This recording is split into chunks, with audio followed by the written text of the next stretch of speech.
Assalamualaikum warahmatullahi wabarakatuh.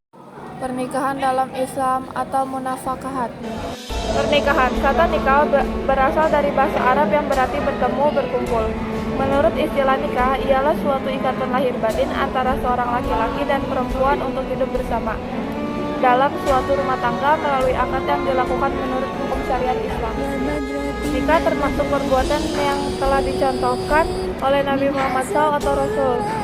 Dalam hal ini Rasulullah SAW bersabda dari Anas bin Malik bahwasanya Nabi memuji Allah dan menyanjungnya. Beliau bersabda, akan tetapi aku sholat, tidur, berpuasa, makan, dan menikahi wanita. Barang siapa yang tidak suka dengan perbuatanku, maka bukanlah dia dari golonganku. HR Bukhari dan Muslim.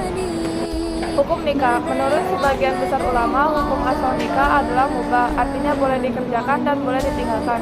Meskipun demikian, ditinjau dari segi kondisi orang yang akan melakukan pernikahan, hukum nikah dapat berubah menjadi wajib, sunnah, makruh, dan haram. Syarat sah pernikahan. Ada beberapa hal yang tergolong syarat suatu perkawinan agar menjadi sah. Yang pertama, bukan wanita atau pria yang haram dinikahi. Maksudnya bukan orang yang terhitung sebagai mahram bagi keduanya. Yang kedua, ijab kabul harus bersifat selamanya. Yang ketiga, kedua belah pihak tidaklah terpaksa dalam menjalankan ijab kabul akad nikah. Yang keempat, penetapan pasangan di antara kedua calon harus pasti disebutkan namanya atau ditunjuk orangnya. Yang kelima, bukan dalam keadaan ihram di mana tidak sedang melakukan ibadah haji atau umrah. Rukun nikah ada 5. Yang pertama ada wali, kedua penghulu, ketiga ijab kabul, keempat saksi, kelima mahar. Hadis munakahat. Dari Ibnu Mas'ud, ia berkata, Rasulullah SAW bersabda, hai para pemuda, barang siapa di antara kamu yang sudah mampu menikah, maka nikahlah, karena sesungguhnya nikah itu lebih dapat menundukkan pandangan dan lebih dapat menjaga kemaluan. Dan barang siapa yang belum mampu, maka hendaklah ia berpuasa, karena berpuasa itu baginya menjadi pengekang syahwat. Dari Anas, bahwasanya ada sebagian sahabat Nabi SAW yang berkata, aku tidak akan kawin. Sebagian lagi berkata, aku akan sholat terus menerus dan tidak akan tidur. Dan sebagian lagi berkata, aku akan berpuasa terus menerus. Kemudian hal itu sampai kepada Nabi SAW. Maka beliau bersabda, bagaimanakah keadaan kaum itu? Mereka mengatakan demikian dan demikian. Padahal aku berpuasa dan berbuka, sholat dan tidur, dan aku pun mengawini wanita. Maka barang siapa yang tidak menyukai sunnahku, bukanlah dari golonganku. Dari Sa'ad bin Abu Waqqas, ia berkata, Rasulullah SAW pernah melarang Utsman bin Maz'un membujang, dan kalau sekiranya Rasulullah mengizinkan, tentu kami berkebiri. Dari Qatadah dari Hasan dari Samurah, bahwa sesungguhnya Nabi SAW melarang membujang, dan Qatadah membaca ayat, dan sesungguhnya kami telah mengutus beberapa rasul sebelum kamu, dan kami memberikan kepada mereka istri-istri keturunannya. Ayat 38 HR Tirmizi dan Ibnu Majah. Dalil Al-Quran munakahat. Surat Ar-Rum ayat 22. Bismillahirrahmanirrahim.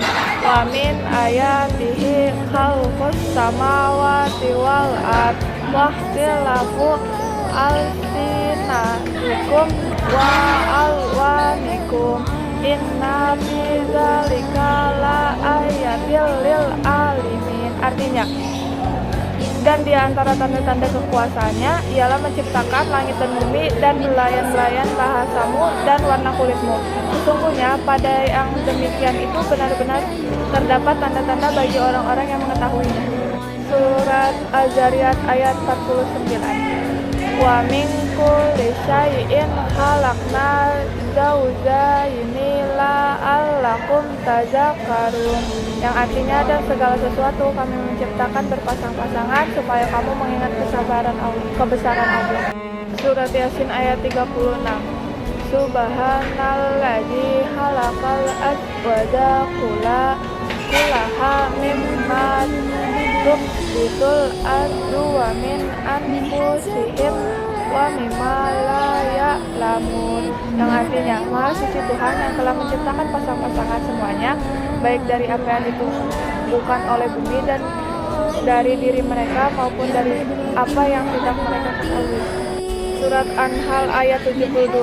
Wallahu ja'ala lakum min anfusikum azwajan wa ja'ala lakum min azwajikum banina wa hafadatan wa razaqakum minat thayyibat afal bil batili minuna wa bihi marillahi hum yakfurun, yang artinya Allah menjadikan bagi kamu istri-istri dari jenis kamu sendiri dan menjadikan bagimu dari istri-istri kamu itu anak-anak dan cucu-cucu dan memberi rezeki dari yang baik-baik. Maka mengapakah mereka beriman kepada yang batil dan mengingkari nikmat Allah? Itu saja yang saya sampaikan tentang pernikahan dalam Islam menakahat. Terima kasih. Wassalamualaikum warahmatullahi wabarakatuh.